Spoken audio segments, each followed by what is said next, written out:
Okay, this here video is going to be about how to move a door. And we're going to move this door right here, which is a 2-foot door, over to this wall right here. So hopefully I'm not going to run into any of the electrical when I remove this section, because I believe everything runs up and through the attic. So that's one of the first things you want to do. And you want to make sure that there's no plumbing or anything that's going to interfere with the process. And if there is, there's always ways to work around it, but if you can avoid it, it's going to save you a lot of time and money. So in this case, the plumbing was here, so I've located that, but I actually have reversed everything in this room so that the sink is now on this side of the room when it used to be on the other side of the room. So the first thing I want to do is you check out what the width of the door is, and this is a 24 inch door. So I need to make the opening a minimum of 26 inches in order to be able to fit the door jamb in the hole. So that's the first thing I want to do. So maybe I measured wrong here, because that's not even 24 inches. Yikes. So the first thing I did was I wanted to figure out what my setback is, and I'm using 3.5 inch trim. So I need a minimum of 3 1/4 in this corner up against the wall. So I used my tape measure here as a guide, as a scribe, and I scribed a line all the way down the wall. And then once I get my correct width here, I'm gonna flip this around and figure out where that line is supposed to be, and then lock down this tape measure so that I can just run this down the wall and scribe a line for the other side. So I'm gonna do that in this room.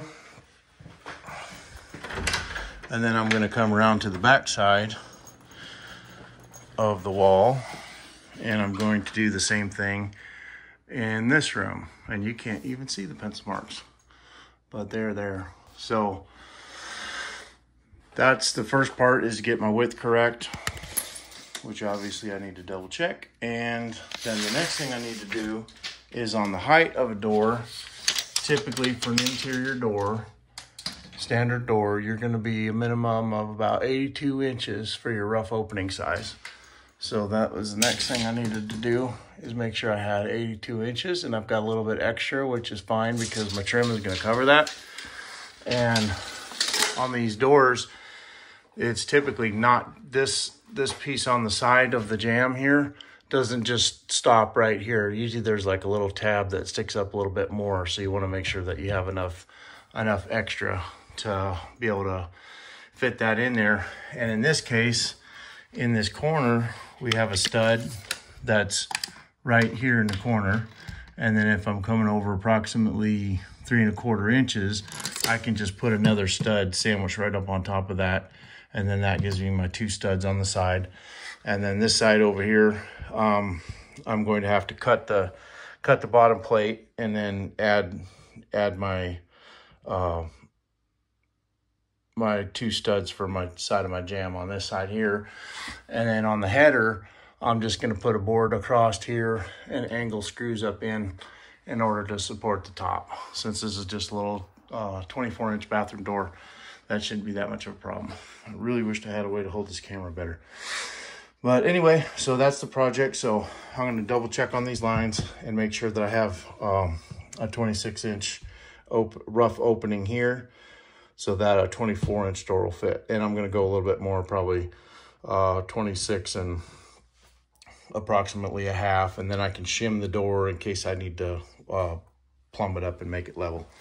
So I'm going to do that, and then I'll catch you back up with where we're at next.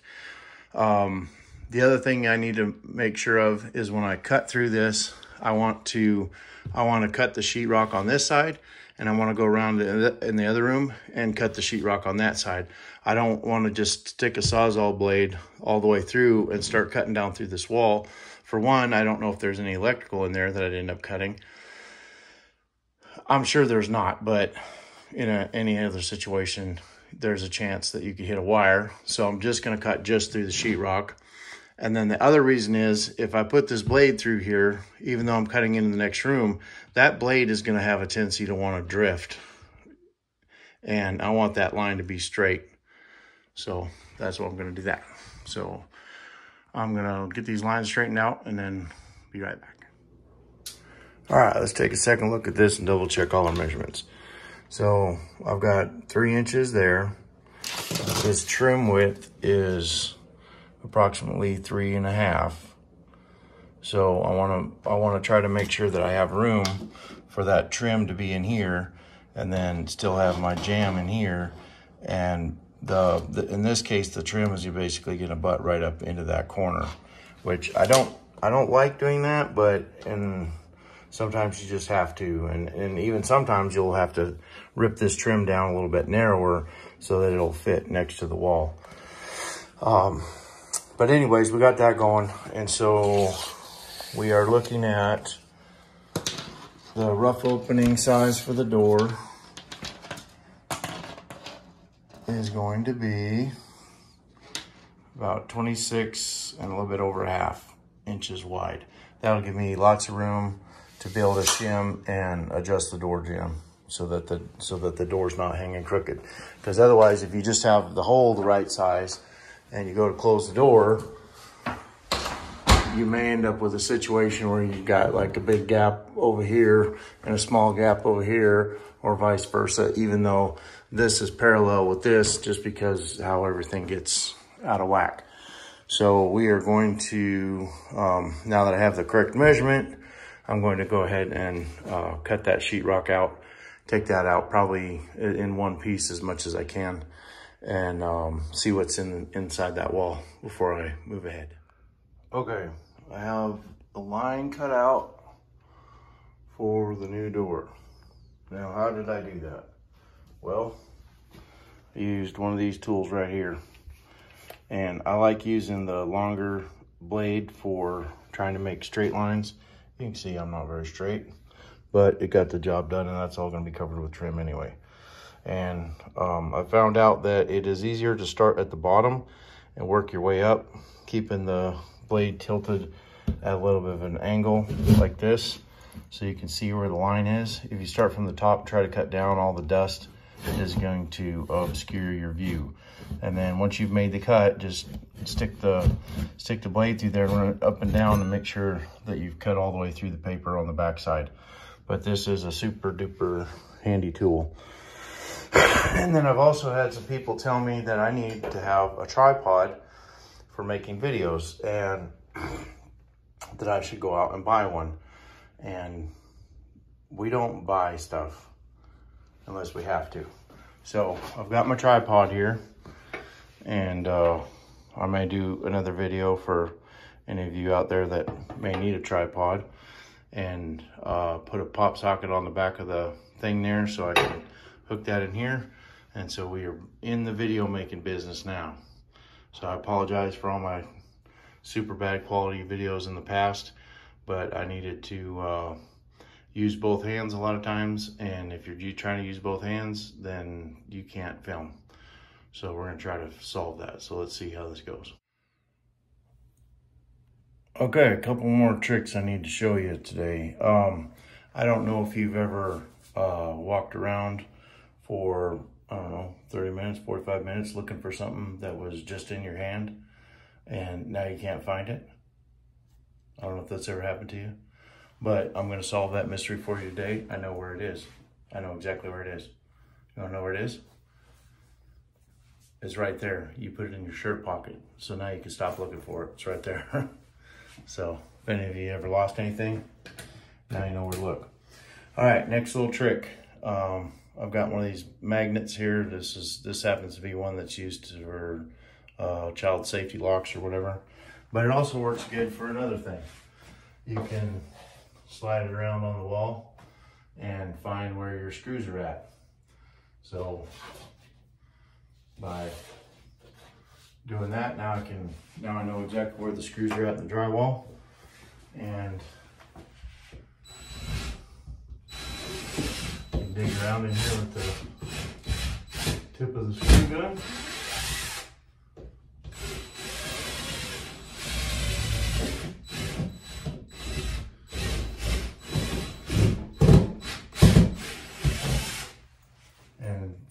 screws right out.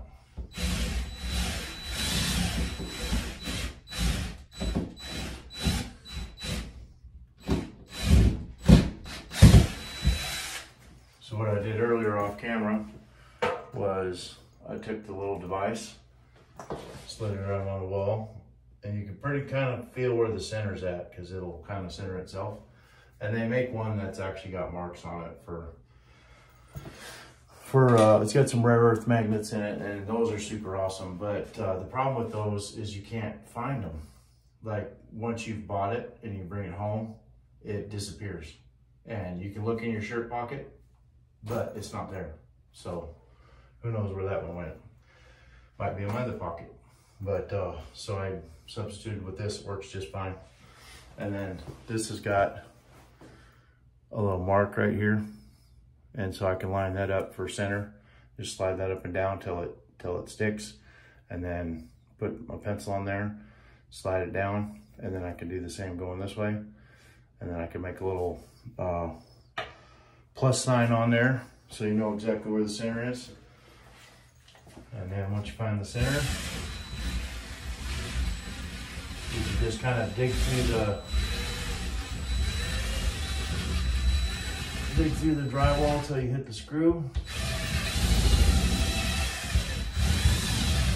In an ideal world.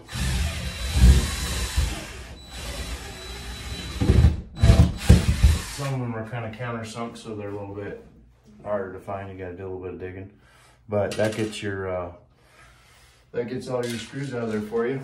And then you want to make sure you drop them down the sink because that's where they go. And then I like to use something like this and get in behind that sheet of drywall and get it started.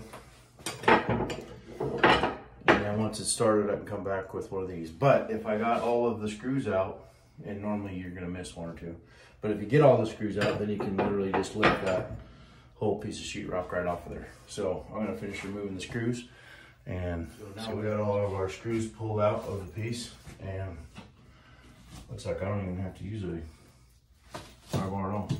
So we set that off to the side, and we've got some insulation in this interior wall, which is for sound deadening.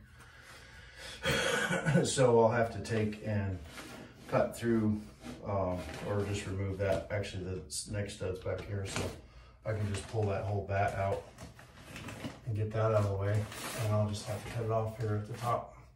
So the other thing is I've got a stud right here, but I'm going to put a header stud up above it. So if you're going to put two studs, you want to measure up 3 inches, which is typically what you're doing, but this is just a little bathroom door, so it's not really like a header that needs to hold anything, and this is not a load bearing wall. So I'm going to measure up 1.5 inches.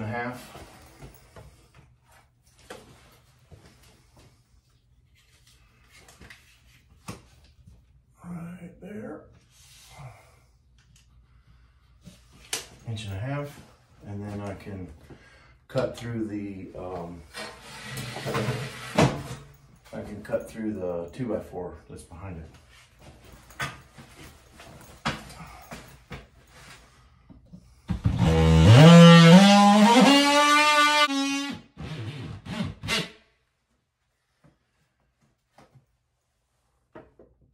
So if you want to see what I did there. So I just made a slit through there and pushed that in as deep as it would go. And then when I do the other side, I can do the same thing. Or if I want to, I can get a Sawzall and stick a Sawzall all the way through there and go ahead and cut through that stud.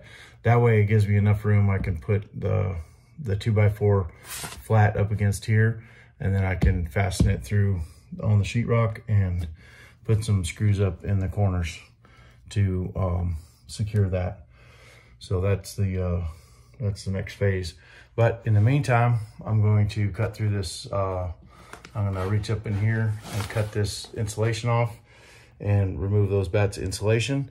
And then I'm going to go around to the other side of the wall and cut through that side. Okay, so I use the super Leatherman tool.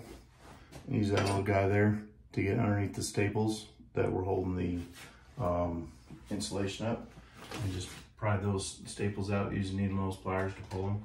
That just keeps you from ripping all this paper in case I want to reuse some of this. And then reach inside here and very gently pull this insulation out of the hole. And I can set this aside and use it in another location because it's still good insulation.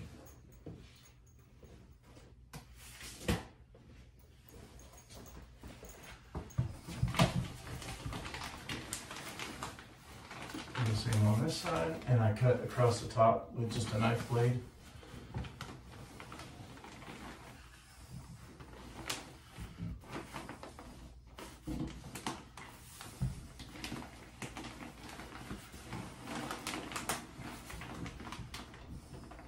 And because I cut through this sheetrock on this side, it actually cut through the paper too. So it's not interfering with the staples that are stapled to the stud. Okay. So we get this out of the way. Now we can see what's going on.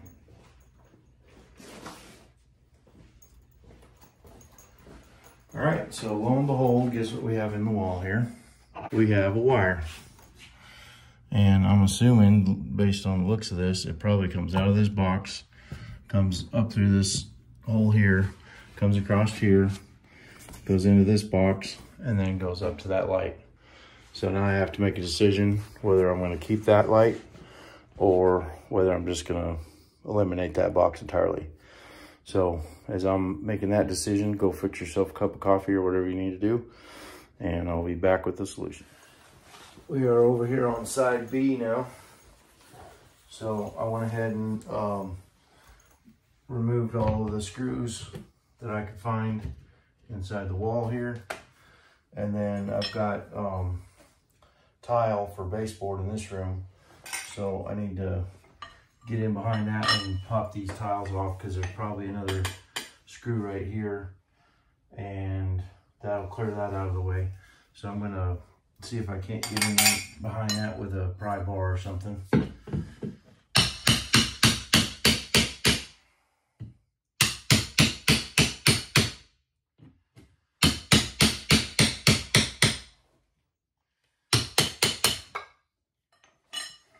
All right, one down. And it is intact.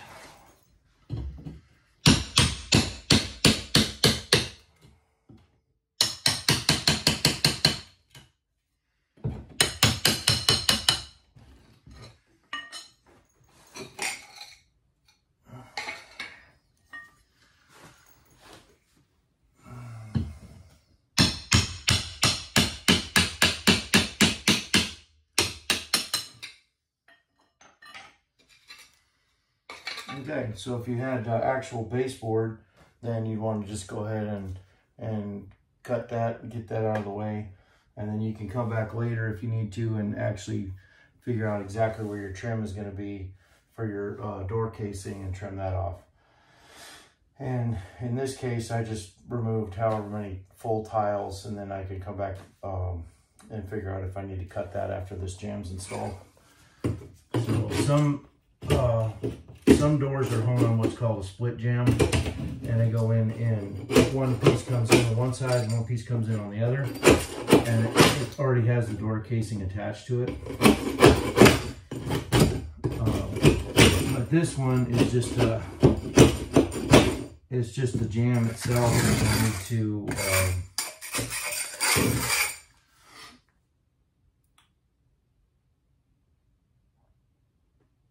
I need to install the casing after I put the door in.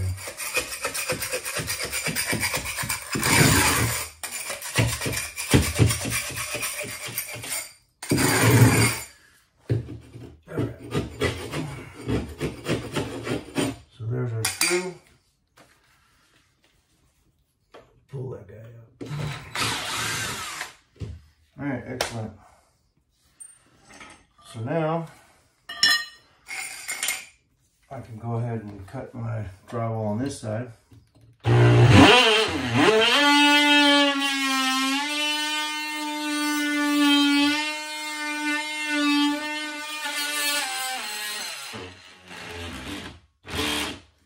since I'm right here, I'm gonna go ahead and cut this base plate out of the way.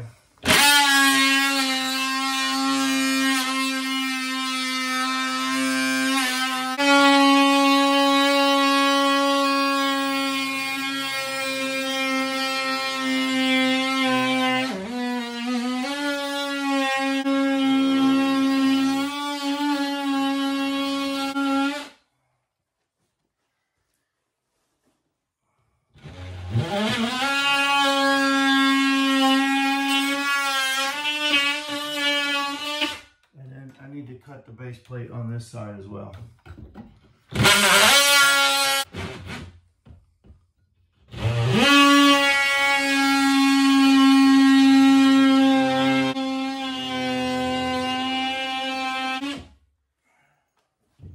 Alright, I'm probably going to be going off camera here, so.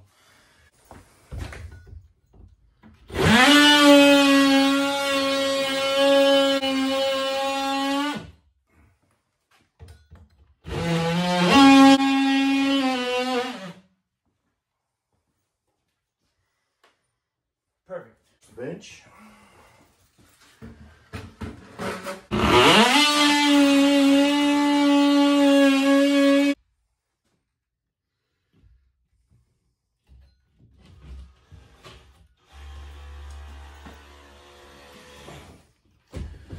So that literally just fell right out of the way.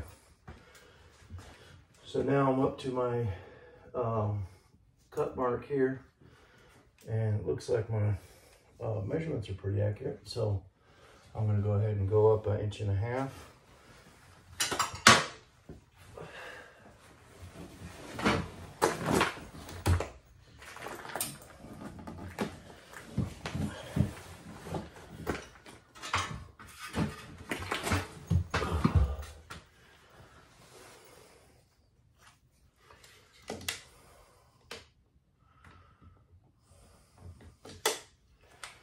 So I came up 1.5 inches from the drywall, and I'm going to cut through this stud that's in our way right here. Okay,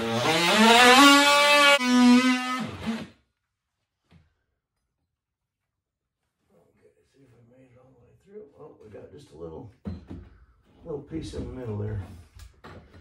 Wonder if I can get this in the hole.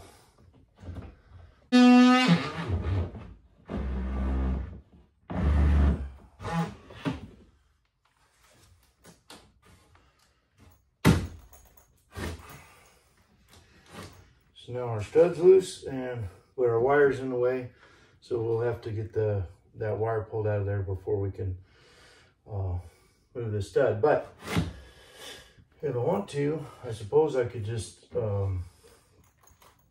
cut this to the right length, which is going to be basically flush with here, and then slide it over into this pocket, and since the holes line up, but we'll pull the wire, it'll be easier. So see if you can see what's going on here.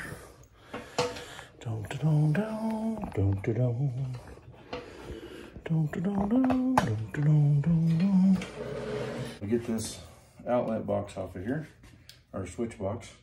I'm going to take the cover plate off so that it's not in the way.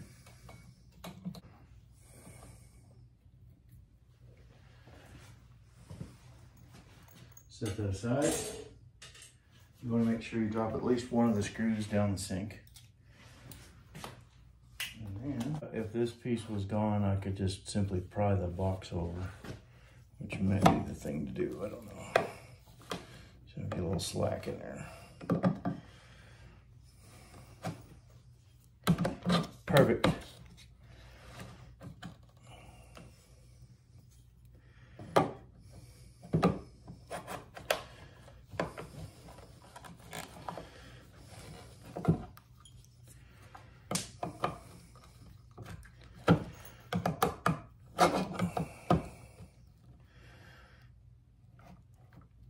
Alright, so now my box is loose, and I get that out of the way, but I have a staple up in here that I need to pull. So sometimes those, because it's a metal staple, sometimes those can be really difficult to get out. Let's see if I can get you a shot of that. There's a couple different ways to go about that. You can either take a pair of side cutters and just cut that and then peel it up, peel it out of the way, or you can get a pair of pliers and come along the side of it and then pry that out. So we're gonna stop the film and go get some pliers. So I was able to get onto the side of that with a vice grips. And due to the technology of working with one hand and filming with the other, we got the staple out. Okay, so now everything is loose. The only other place there may be a staple is, I'm thinking it's probably pulling power out of this box right here. And then this runs up over the top and goes into this light. But since if I turn this light off, it's pretty dark in this bathroom, actually darker than what it shows on the camera. So I may want to go ahead and keep that light box there. So if I'm going to do that, there's a couple different ways I can go about it. One would be to route power out of this box and go up over the top in the attic and then drop back down inside this wall. But if this box could be moved to the other side of the stud in line with this one, then I should have enough room for my trim to go on here, and it may even cover up where that box was. I don't know yet. But needless to say, I'll probably just put a little sheetrock patch in there before I do all that. This wall is going to get tile on it, similar to what I got over there, so it may cover it by the time I finish with all the tile. So we'll see what I decide as we go. So in the meantime, I need to take this cover off and figure out what wire is supplying the hot for this.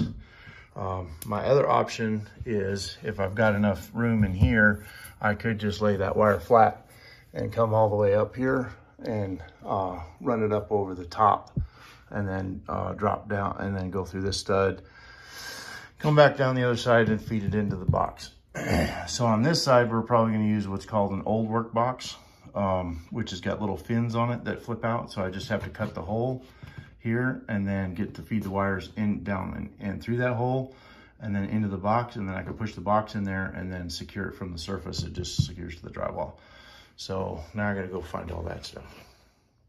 Okay, I went ahead and pulled this switch out here, and I can't seem to find which breaker is the right one in the breaker panel. So I have my super secret breaker finder, and it's found. Obviously on the same circuit as that one. So now I can go figure out which one's tripped, and then I'll know, and I can label it for in here. Okay, so now that I have that breaker shut off, I can separate these two wires, untwist everything. This wire goes and feeds that light up there, and this wire is the hot wire coming in. But when I look inside this switch, I only have a hot coming in and then the leg going to the light. So I'm going to take this box off of here so I can reuse it for something else. And then now I can pull this wire out through my stud. And this is a hot wire. So then I got to figure out, okay, what am I going to do with a hot wire? I got a couple different options. One is to trace it back to wherever its origin is and disconnect it, or I can just add another outlet someplace, which is, I think, what I'm probably going to end up doing. So when I move this wire in this hole here, it moves the wire inside this switch box, but not very much. So I think what it's doing is it's just hitting up against the other wire somewhere that comes down into this box, but I can't tell 100% for certain. So what I can do is, since I already have a wire available here, I come around on this wall and I can put an outlet right here, which should be handy for vacuuming or whatever, just to have a outlet that's up high to plug a vacuum cleaner into, which I like having because then I don't have to bend over. And so I think that's what I'm gonna do. Also, a guy could put like a little shelf here or something, and you could have a little, I don't know, a lava lamp or whatever you want to do. But I think that's going to be the solution, rather than crawling up in the attic and trying to trace that wire down to wherever it goes. But I think since this is on the same circuit, it probably comes out of this one, jumps up over the top, and then comes down in over there. That's what I'm assuming is happening. So I'm gonna get some old work boxes and start making some holes. Oh, we forgot to talk about it. The next question you should be asking is, okay, well, you got this wire here that goes up to that light. How are you gonna get power to that if you pull that out and put that into an outlet? So I got a couple more options. So I can either come out of that box and go up over the top and drop it back down into this wall and stick it into a switch box there, or I have old GFI that was stuck in there for the bathroom when the sink used to be over here. Why they put it down there, who knows? But I can pull power out of that box, or just eliminate that box completely, and because I don't really need an outlet there, and use that to run power for this light, which is, I think, probably the option I'm going to do, because I already have another GFI I put in over here on this wall. So it's covered for the GFIs. So all I need to do is use that for my power. All right, so I found the gear. I've got this switch that's in the hallway already. So I'm making this switch the same height to keep it from looking stupid. Plus that wire comes in really high. So I have my old work box, which has got these little fins on the side. And they make it possible to adjust the depth of the box and attach it into just regular straight drywall or whatever. In this case, we got paneling. So I used the box to lay up against the wall like that, traced around it, and then used my oscillating tool to cut the holes out. And this just happens to be about the right width, so I ran with it, and the cover plate will cover that. So all I gotta do is finish cutting out this hole. Fortunately, I did not land on a stud. At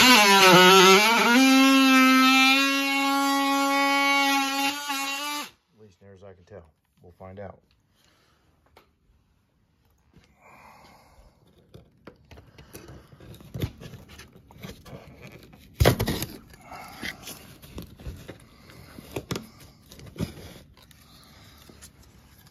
All right, looks like we're in the clear.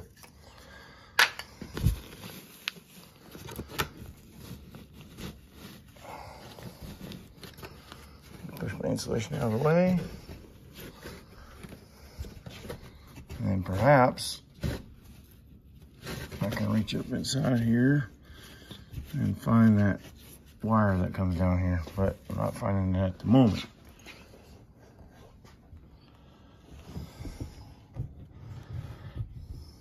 But I should be directly on the other side of the wall of this, approximately. So what I'm gonna do is, it looks like the wire is right about there, and I can barely reach it, reaching up inside there. So what I need is a hooker, and I found one. All right, I didn't like the first hooker, so I had to get a black hooker, and that one fit right up in there and got a hold of it. So now I got a hold of that wire, and I can feed this, hopefully, out of the wall. If everything's going correctly.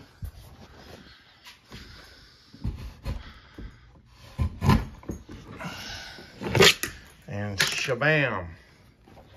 I got hot wire there, and I can throw an outlet in. Okay, so since everything worked out so good with the hooker, got the wire out, now I need a stripper.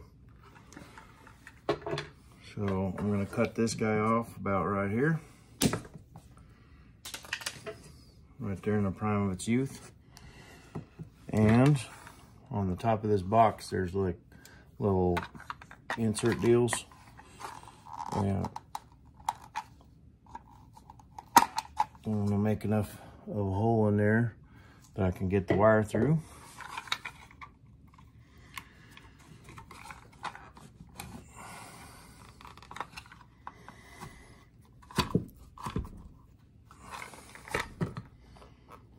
Slide the old workbox up onto the deal.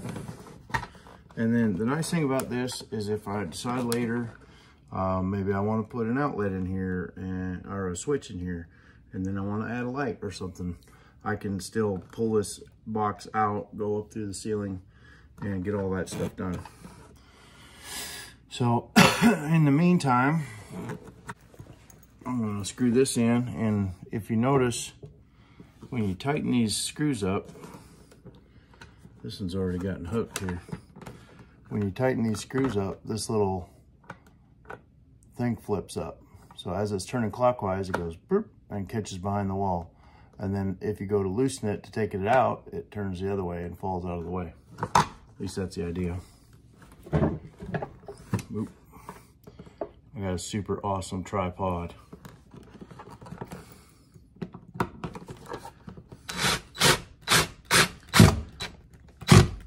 So I find if you kind of pump that screw gun a little bit, then it keeps that thing flipped out. If it's hitting the insulation, it gives a little bit more torque to flip it up there. All right, so now that we're at that stage, I can strip this wire back, and they make a tool that slides up on here for stripping casing. But what I do, since I almost never have that tool, can't ever find it, is I run right down the center of the flat part of the wire, and you're being very careful not to drift off to the side and cut through the insulation on the wires beside it. And it just needs to be deep enough to cut through that casing, and you want to run the blade of the knife right along this ground wire. That's the idea. And you got to be super careful with that, because if you drift off and nick one of these wires, then now you got a problem. And then you have to cut it all the way back to wherever you nicked it at. So we're going to try to avoid that. So what I need to do next is find an outlet that I can hook up to these. But since I got a whole bunch of wire here, I'm going to go ahead and grab my faithful stripper and bring that back. And then what I want to do is looking at the numbers on here, if you can see that, but this one says solid on the top, and then there's numbers next to it, and you go up to 12 because that's 12 gauge wire. And you can use the strip gauge on the outlet itself to tell you how much to strip off of there. But after you've done a few 100,000 of them, you can kind of guesstimate it. All right, so now I gotta find an outlet, stick that on there. Before you start any electrical project, I'm sure you're wondering what that beeping in the background was. You wanna make sure that you throw a nice venison roast in the oven with some potatoes and some carrots, lightly seasoned with some Lowry seasoning salt. This has been in there for about an hour at 350, and it needs to cook just a little bit longer. So I'm gonna wrap that back up, stick that back in the oven. Okay, and I am back from outer space. So these are 3/8 larger unbreakable, and I like using those mainly because you're guaranteed to be able to cover up anything that's around these edges. And then the unbreakable, well, that should be obvious why you want to use those. Maybe it's not. All right, so we're looking at the back of the outlet here, and if you see right there's a line, that's your strip gauge. So you can set that on there and then hold a mark, and then that's where you strip your wire at to get the correct length to wrap around the screw. These are the wraparound style. Some have a little plate here that lifts up that you can stick the wire underneath and then tighten the screw down on top of that plate. I think that's an acceptable way to do it, but if they don't have that, then you have got to use the wraparound, and the white one actually goes with the silver. And the reason you want to do that is because if you use these little stabbers on the back, the problem is that the stupid contact point is like, basically it's just like a little flat piece of metal that touches the side of that bare wire. And if that starts to arc and spark and burn out, then now all of a sudden you don't know which outlet has gone bad. And if you wiggle the outlet, then it starts working again. And then you go to plug something in and it quits working. Then you plug something in and it might start working again for a while till you wiggle it and then it stops working. So those little things on the back are a stinking nightmare to try and troubleshoot, because you can hook it up and it shows that you've got a connection there, and then you try to put some amperage to it and you can't get any amps to flow through it because it's not a good enough connection. So don't use those. So the correct thing to do is, this is going to be real easy because we just have our ground wire and we have a black wire. And I like to just, I don't know if you can see where I'm crimping there. I wish I could get that closer. I will show you with a scrap piece.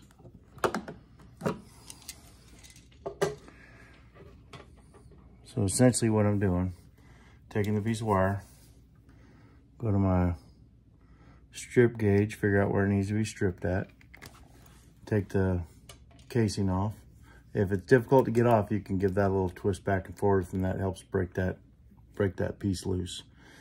And so then I want to grab a hold of the end of the, where's my camera at? I want to grab a hold of the end of the wire where I just got just a little bit of the wire sticking out the end like that. And then I give that a turn so the wire looks something like this. Now, when you make your turn, this bottom part right here should just about be even with the electrical coating right there. And then what we want to do is we want to hook this up correctly. I usually start with the ground and hook that onto there. Now, if you need to, sometimes you can give that just a little bit of a pinch to hold it on there. But if you have the right diameter curve, as you're tightening the screw, it'll kind of tighten that up.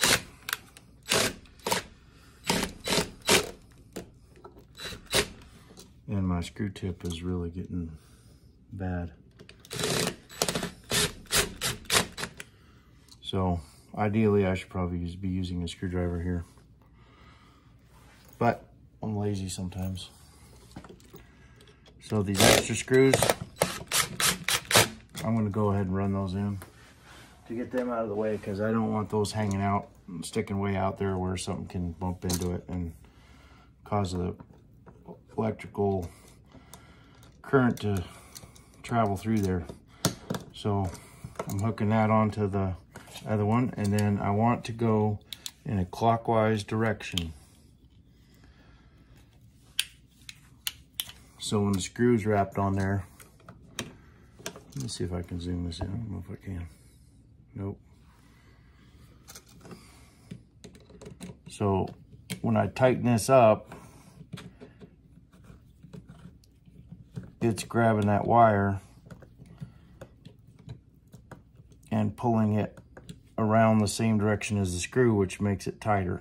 And same with this guy. And then once I finish doing one side, then I can rotate the outlet and hook up my hot. And hot is going to go to the gold side. White goes to the silver.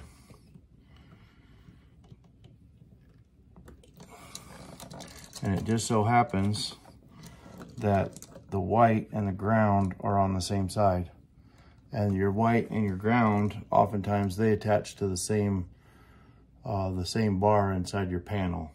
So if you can think of your white as basically, that's your neutral, which is bringing the electricity back to the source.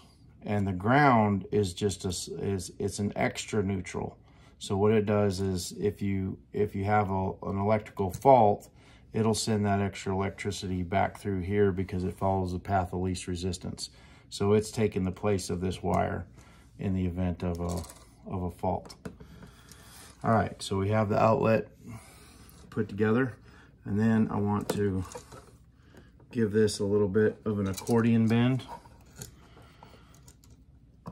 And then that helps me to be able to push this back in the box. Now, one thing I didn't do right, because it's harder to do with these push-in boxes, is to strip the wire closer to the top of the box. But I can give that a little bit of a pinch to get it started. And then this is really poor lighting, and I'm having trouble seeing, which you may be having trouble seeing as well. So I can get these screws started.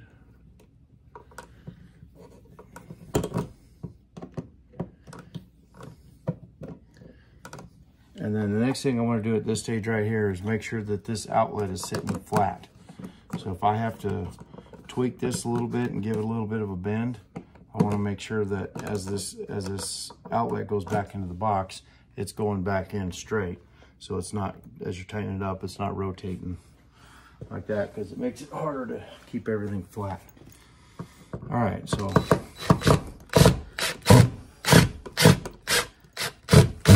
use the drill to tighten it up. I really need new Phillips.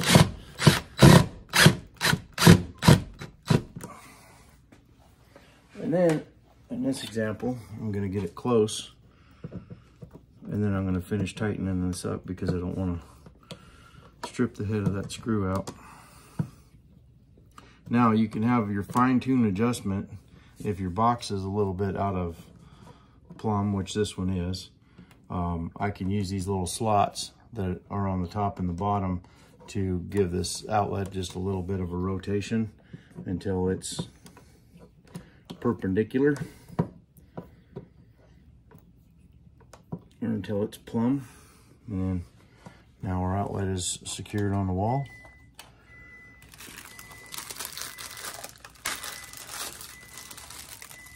We got our cover plate.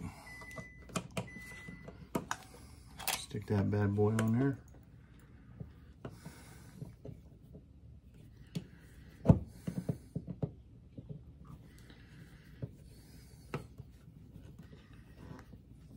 All right, so now I took care of that hot wire, and you want to tighten these up until your screws go up and down for consistency.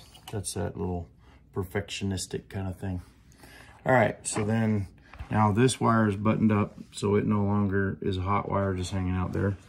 This switch that I pulled out to see if there was an extra hot coming down here that was tied into here, which there was not. So I'm assuming there's a box up in the attic that other wire ties into. So now I can take this switch, go ahead and put that back in the box, and then this circuit's taken care of. So then the next thing I need to do is find out if where the hot is on that, and use it to run my switch up here, which I'm going to put into the wall here. So that's a whole nother procedure, because I'm going to have to feed this wire back through into this bay, and then get a hooker and go up inside there, catch this wire, and pull it back down onto this side. So that's going to be a little bit more challenging, but we'll get it done. All right, until the next time. All right, same song, second verse. Could get better, but it's going to get worse. We got the wire pulled through, so on this other wall where the switch used to be, and plugged into an outlet. So now I'm going to move the switch up top here. So what I did was I took a double gang box and laid that out on the wall at 48 inches off of the floor, traced around that and cut the hole. Then I cut the insulation back so I could expose the wire that's in here. And this wire runs down to where the old box was. And this is most likely has a staple right in here. Now there's a couple different ways I could address this. I could try to take this piece of sheetrock out and then pull the staple, pull the box, and put everything back together. But I'm gonna try to do this without opening up the wall. So if I can get a hold of that wire and pull it through the staple,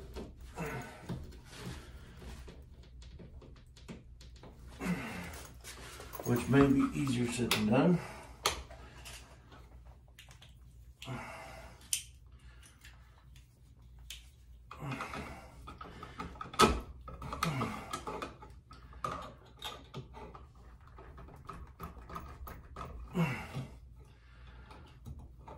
If I cut this junk off of here, then maybe it won't get snagged up. And I'm not really worried about damaging the wire down here because I'm going to have plenty of length.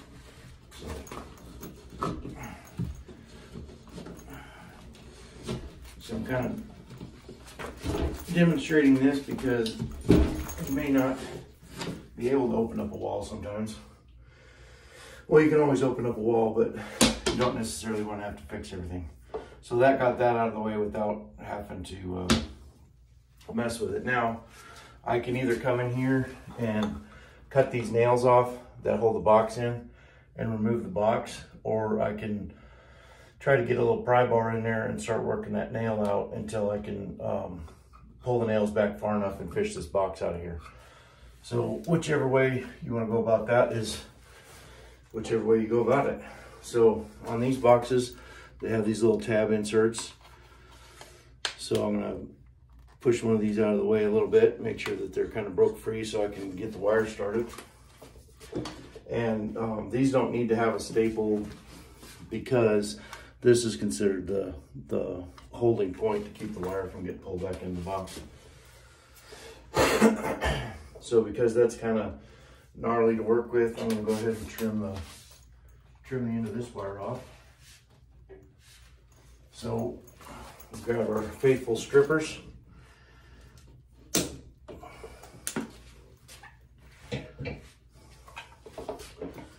Cut that off, and then I can feed this wire into the box.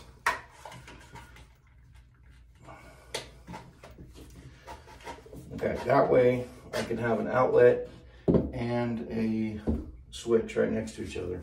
And for the outlet, since this is close to the sink, I'm gonna go ahead and use a ground fault protected outlet. These things are kind of cool now. They've actually got like the little safety windows in them, which gives you your child protection stuff, you know, child safety thing or whatever. I really hate those little plugs that they stick on everything for the child safety stuff. I much prefer the look of these, and they're much simpler to use. Now, in practicality, I don't like them because trying to stick a plug in here, and sometimes it gets hung up on these little windows, and it's harder to plug stuff in. But for an outlet that barely gets used, it's super handy, especially if you're worried about the child safety stuff. So I'm gonna give us a look here at what we got. So here's our wire coming down through there, and now we have this wire here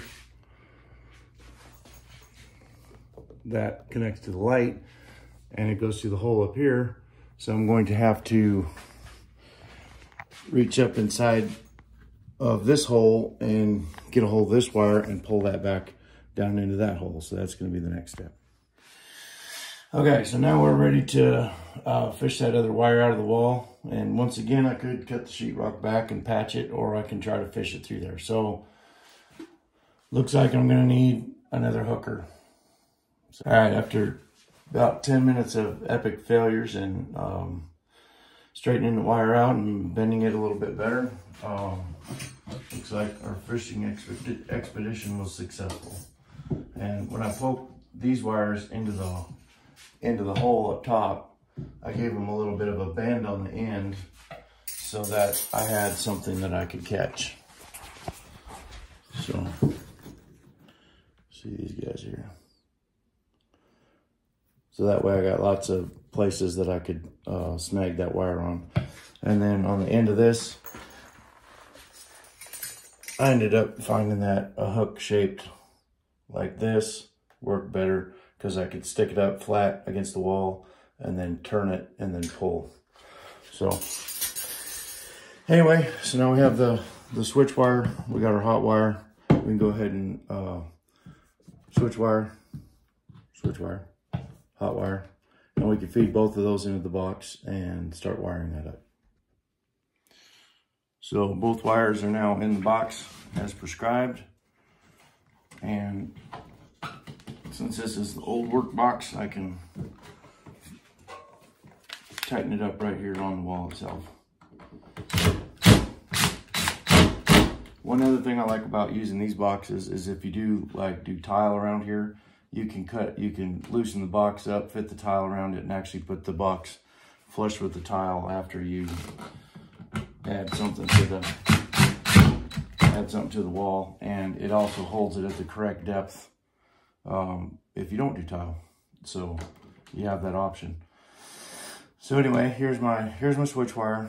Here's my wire for my outlet. Now, did I have to put an outlet in here? No, because I already had an outlet.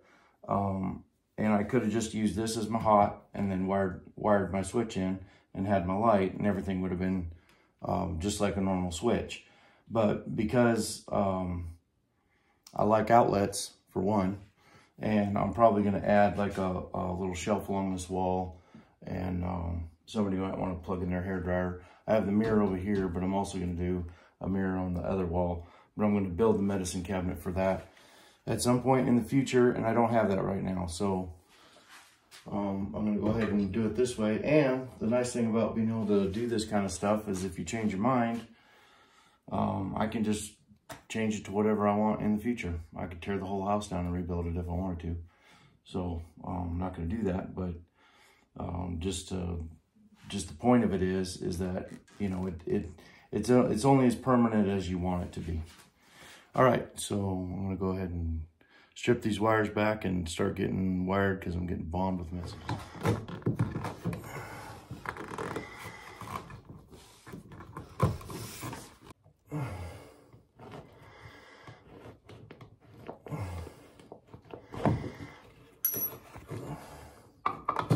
Ta-da! Box is removed, and I saved it. Reduce, reuse, recycle. All right, and I got my switch put in, so and my outlet, so that's all ready to go. So all I did there was pulled a hot jumper off of the hot side and ran it over for the switch, and then tied my whites together because that's the neutral just needs to pass through, and then so I got a hot and then the switch leg that goes up to the switch. So you got two black wires that come to the switch, and you got your white wires get tied together. You can either do that with a wire nut. Since there's two spaces where you can put underneath that little tab in the back, I went ahead and just put them both under the screw. And then I put a jumper wire from the black over to here, and then hooked up my grounds. So that's all there is to that. So the electrical is finished. Now I can start framing in the door. All right, we're back from outer space. So I have prepared for you in a secret location yet undisclosed header board, which I don't know if you're like me, hopefully you're not, but if you are like me, you've got an obnoxiously large pile of scrap lumber that you need to get rid of. And so that's what we're doing today. So I pre-drilled some pilot holes in here so I can toenail these screws in. Cut this to the correct length. And the correct length is to go from your stud inside your pocket to your stud inside your pocket. Now we're going to set this up inside here. Now, technically, I could actually build this header as a double, but since this is not a supporting wall, all it is to give me a place to attach the trim up top. So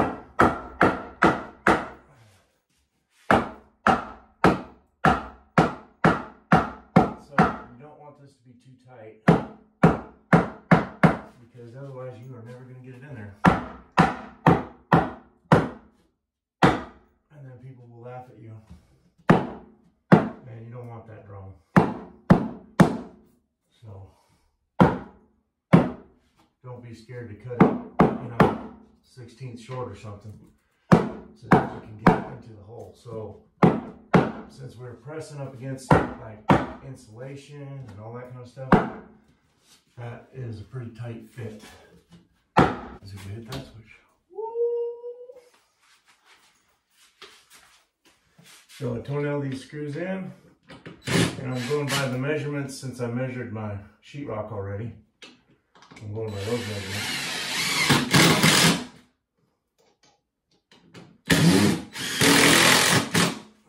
So I'll go ahead and run these in, both sides. Maybe that could go up a little bit now.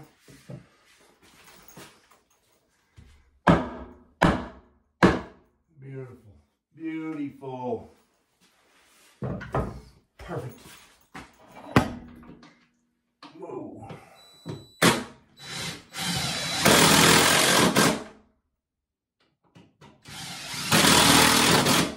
My tripod is failing me. All right, so that's in place. So the next step is to go out to your handy dandy pile of lumber and cut you up some spacers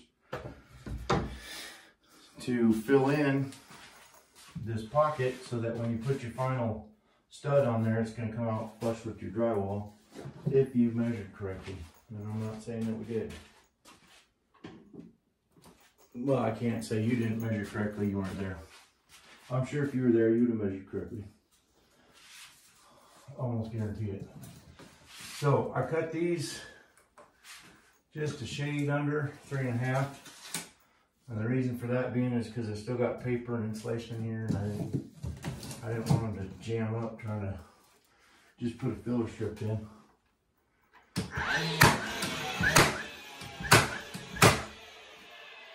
So I'm using 1¼ inch crown stapler, because this is 1/2 inch OSB.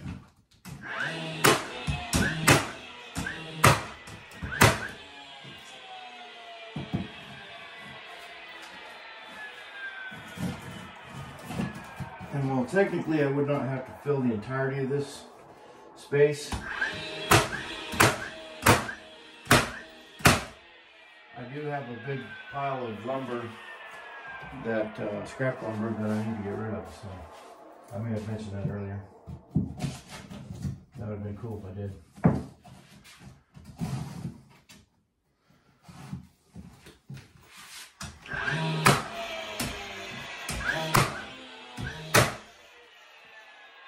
Alright, that's one side. And I actually need to build this out 1 inch, so I'm going to do 2 layers of plywood.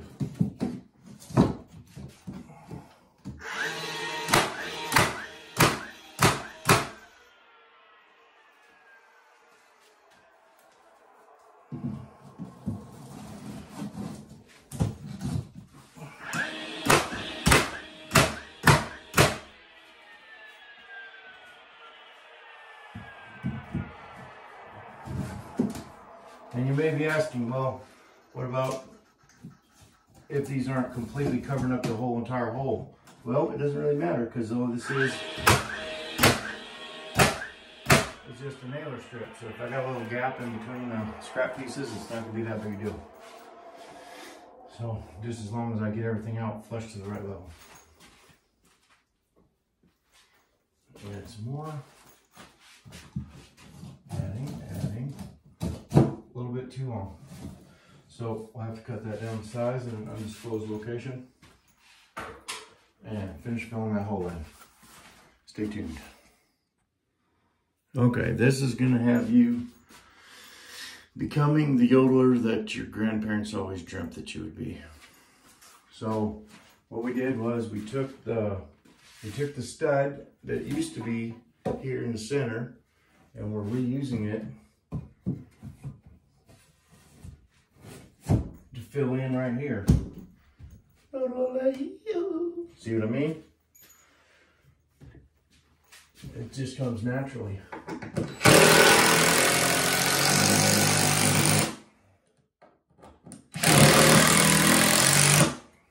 We got us a good bite with some 4-inch screws that go all the way through this, all the way through my shims and into the board behind it. So we're going to check that bad boy with a level.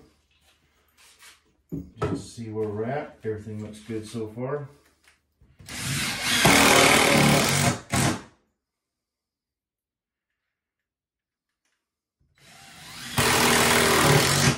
So good so far.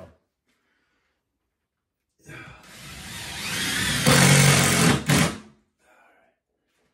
see where we're at. Fantastic. That almost never happens. But if you have your frame is out of plumb, then why don't you just go ahead and fix it before you put the door jamb in. And then that way your shims are even all the way up and down. You don't have to be sitting there racking it back and forth. Yup.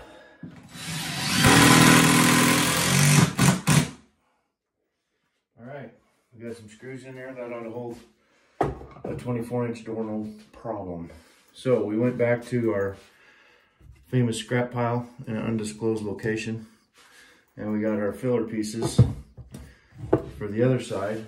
So we're going to do this side just exactly the same as we did over here. The only thing we have to make sure of is that we keep our rough opening size so that it's not getting to be too large. So how much space do I actually have?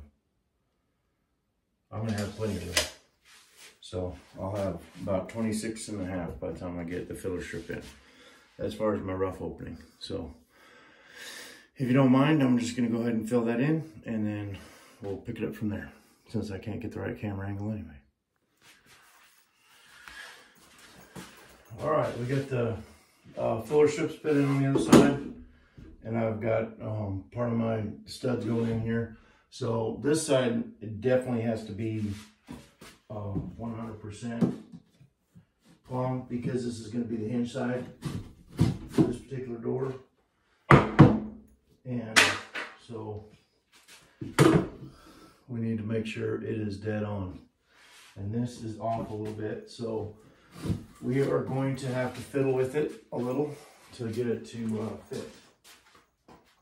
So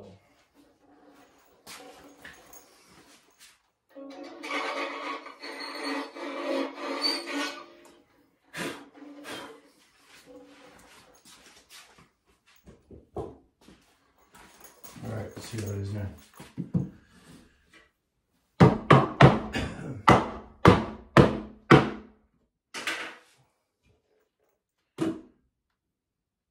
Yep, I did it. So sometimes don't be afraid to fiddle with something a little bit if you need to get it to work right.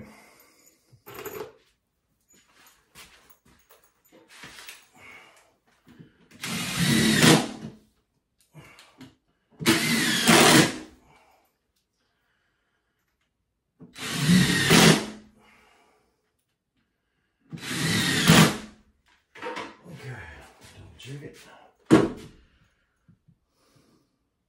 Perfect. All right. So we don't have to fiddle with that anymore. And we'll check our opening. We're at about 26.25. Good 26.25 and clear all the way down. Now, these should be parallel with each other, since I leveled this side and this side's now level. But just in case something went wonky, you know, just a quick double check doesn't hurt you. All right, so now I got the rough opening framed in. I'll give you a little closer look at what's going on here.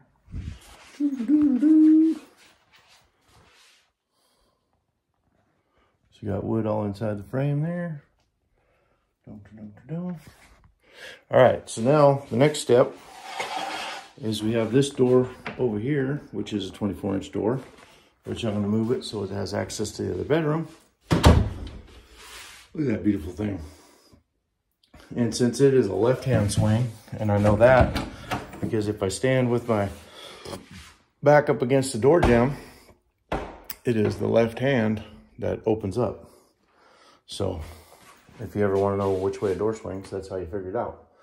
So this is just shot in with some pins. And so I'm going to gently take a pry bar and pry the door casing off. And then I'm going to move that out of the way. And then I'm going to hang the door. Once I get the door hung, then I'm going to put the door casing back on, button everything up, and then I should be good. Now, this little ugly site right here where the outlet was, there's a good chance that the trim is not going to completely cover that. Let's find out. Nope, it'll cover it. So, just barely, but it should. So we'll find out. But if not, then I can save these pieces here. And I can either patch that back in or do a hot patch or whatever I need to do to fix the drywall spot right there. Do a little paint, clean it up, and then it's ready to go. And that one down there, we're tiling over the wall, so it's not a big deal. But I may show you how to do a hot patch too, just to teach you how to fix holes like that if you need it. All right, so on with the pry barring and making the door jamb disappear. All right, so we very carefully use the special tool here to get underneath the molding, lift it, and then use the pry bar to work from one side down to the other until eventually the whole thing was taken off without splitting it into a billion pieces. And then out of the back side, you got pins and nails sticking out. So these little guys right here are pretty handy for just nipping those off flush. And you don't have to worry about completely getting rid of them. So the next object is to get into the door frame and cut the old nails off. So here's the old door frame.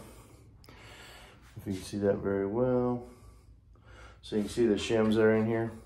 So what I'm going to do is I'm going to take one of these tools right here and I'm going to slip that very gently in between the shims and the door jamb, because this door is already square. I'm going to put a new jamb in here, and I'm going to cut those nails off. And then once I do that, then the whole jamb should come free, and then I can move the jamb from this doorway to the other doorway. All right, so we cut the nails off. That could also be done with a Sawzall. Run down through here, cut those off. So this is what we're left with here. The old scabbity door frame. And so since I knew this side was already plumb, I went ahead and attached this side to here with a couple of pins just to hold this up with some 18 gauge pins. And then when I shut the door on the back side, I put a shim underneath it so it was the same height as the tile, so it matches the trim from before. And then on the back side, I noticed there was a gap above the door.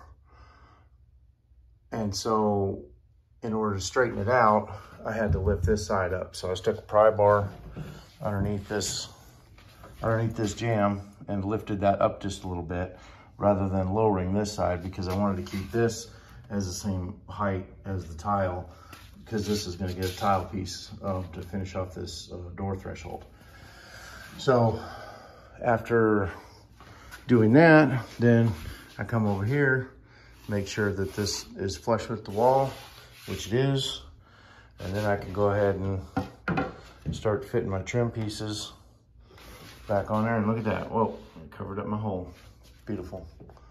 That was another good reason to shift the door this way a little bit. But in reality, most of the time you're gonna be applying a couple shims on this side as well to make sure that doorway is plumb. And then you're gonna plumb this side. So this side first, check the gap get your height, and then plumb this side. And that's how that works. So now I can start getting some shims, put them in here if I want to, or I can even go ahead and put this trim piece on if I want. It's not gonna hurt anything. Now, technically, like on a split jam, you have your 2 jam pieces come together, which originally this was a split jam. And your molding is already on the outside of it, your door casing. So when you push that up to the door, this closes to the correct width of the wall, and then you can simply nail through the face of that to support your door, because you can't get shims underneath here. And so I could do the same thing with this door, is I could apply this piece of trim to the side of the door case and go ahead and nail this into here, which would make this all one piece. And then I can adjust the door in and out and finish with some trim nails on this side to hold the door. Since this is just a small door, that would work. Now, on a larger door like this one is, you probably want to have some kind of shims or something, because things move and shift around a lot more. But for a simple bathroom door that's not getting a lot of heavy usage or anything, that's a way you can cheat and save a little bit of time. But nevertheless, I'm going to probably go ahead and shim this in 3 places, once at the top, once in the middle, and once at the bottom. And then all that requires is, once you get your shims in there to the correct location, is you just put a pin on each side, and that holds and supports the shims, keeps them from falling down inside the door. And then you can go from there. And then once your shims are in, you can cut those off flush and then apply your door casing. So as soon as I find some shims, I can show you that part of the process. Okay, so the idea here with the shims is that I usually like to get one up in this top corner up here to get started. And then I check my gap on my door and make sure I have an adequate gap. Now, leave a little bit of room here if you're gonna be painting. You don't wanna have a really tight gap there, because you start painting the door and then all of a sudden your door doesn't close, and it's really annoying. So we're just gonna go ahead and leave a little bit extra of a gap. This isn't a super critical door, and it is going to get painted, so I'm just leaving a little bit extra room now. Checking across the top, I've got a fairly even, and it's hard to see with the shadows, but it's a fairly even gap up top there. And then the other gap that you may want to kind of take a look at is this one here, just to make sure that you're not, as this door is closing, that this thing isn't so tight that you can't get the door to actually physically close if this jam's got a cant to it or something like that. So this side is a pretty tight closure there, but I think that's going to be acceptable. The door does function fine, so we're going to move on from there. So the next thing to observe is that these are professional contractor shims. They did not have any amateur homeowner shims, so we had to get these. Hopefully they'll work. But the idea with your shims is you've got 2 pieces of wood that are cut to a taper, and you want to put the tapers facing in opposite directions so that the 2 pieces overlap like this. And then as you slide these shims together, it gets thicker and thicker and thicker and thicker, and gives you an infinite adjustment of thickness all the way up to however thick these 2 pieces can be, because you have the 2 thickest parts of the shim together right here. All right, so normally what I like to do on a large gap is I will put the thick part of the shim in first until it butts up to the outside of the door, like this right here. And then that gives you automatically the thickest adjustment that you can go. And then you take the next shim, which that one's a little bit on the thin side, so we'll go ahead and start with the thicker one.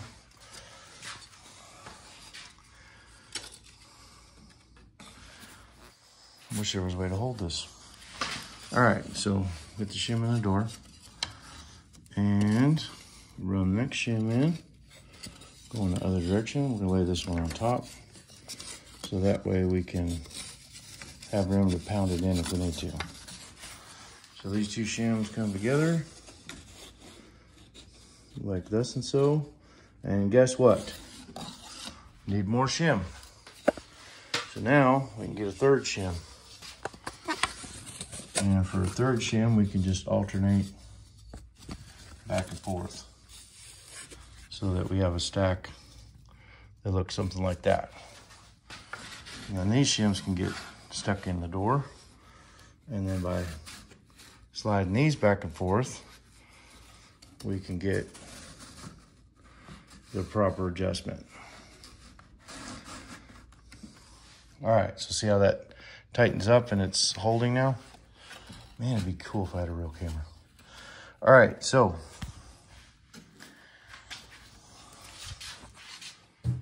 we need a minimum of 3 shims, top, middle, and bottom.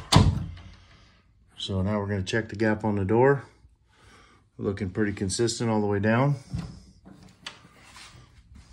So that's gonna be acceptable. I'm gonna give this one little quick adjustment here.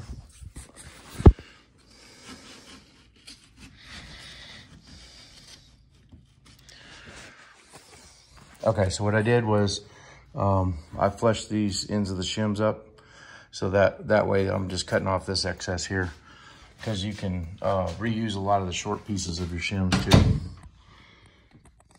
So now we're looking pretty good. And then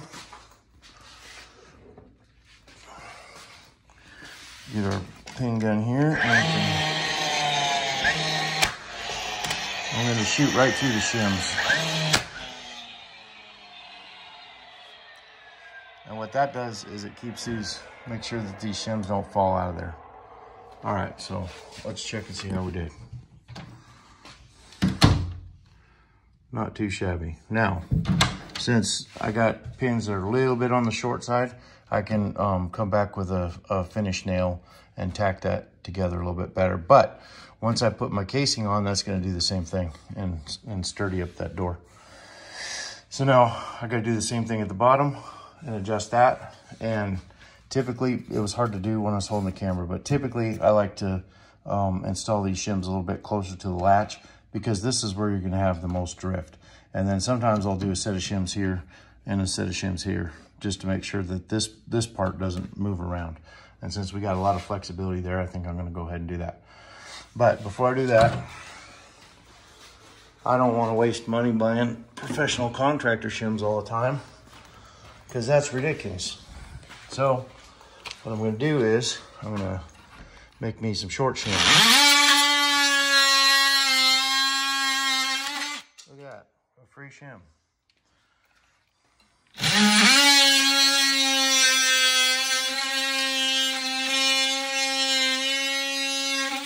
I bet I could give those to a professional contractor and they would know what to do with it.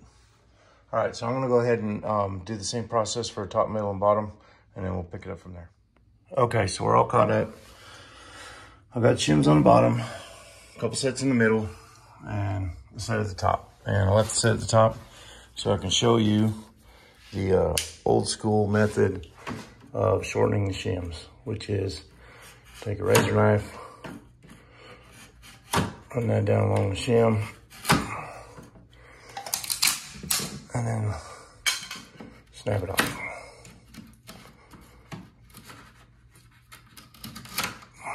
So you don't have to have one of those special little fancy tools, but man, they're super handy.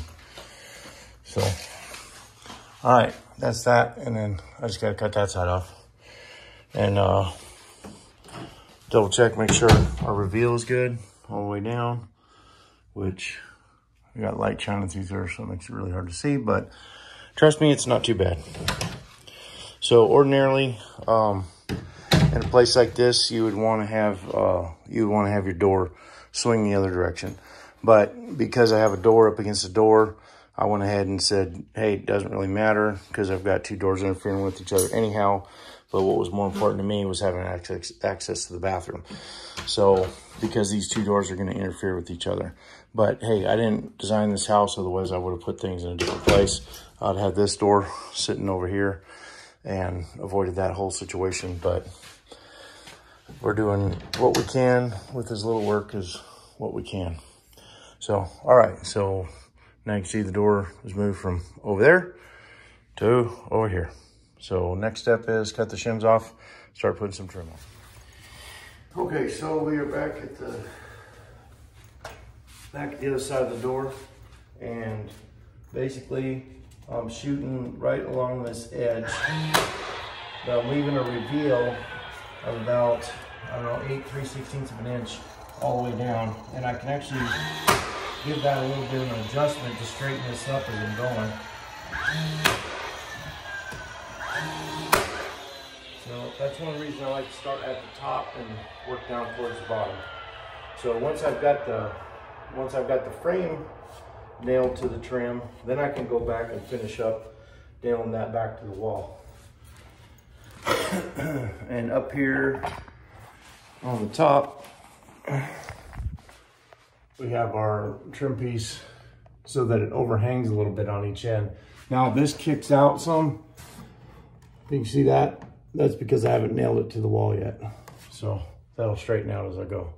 So basically that's what I'm doing to get that trim nailed up, and then I'll be doing the same thing to the other side. Now, if you leave a little bit of an overhang right here on your trim, what that does is it keeps you from having to make this absolutely flush, because it's really hard to get these perfect right with the edge. So why not just leave a little bit proud, and then they all look good. And it's an older style way of doing things. I kind of like it. It's better than trying to 45 your corners and having your corners not fit together well. But for using 1x4s for trim, that's a good way to hide a lot of sin. So we're gonna nail that up and then go from there. Okay, so I have this side nailed on now, that trim piece. And on this side, I generally just go basically up against the hinges, and then that's your reveal. And if you want to keep this reveal over the whole entire doorway, that usually works okay. Another reason for having a reveal is right here where your latch goes. You want to make sure that there's room for that little tang on the latch for the striker. And then one more thing I didn't mention is up here. Remember when we cut that? So I drove a screw through this, through that top plate that I put in into the cripple that's up on top of there. So now we can put our header piece on. Make sure that looks nice and even again. And then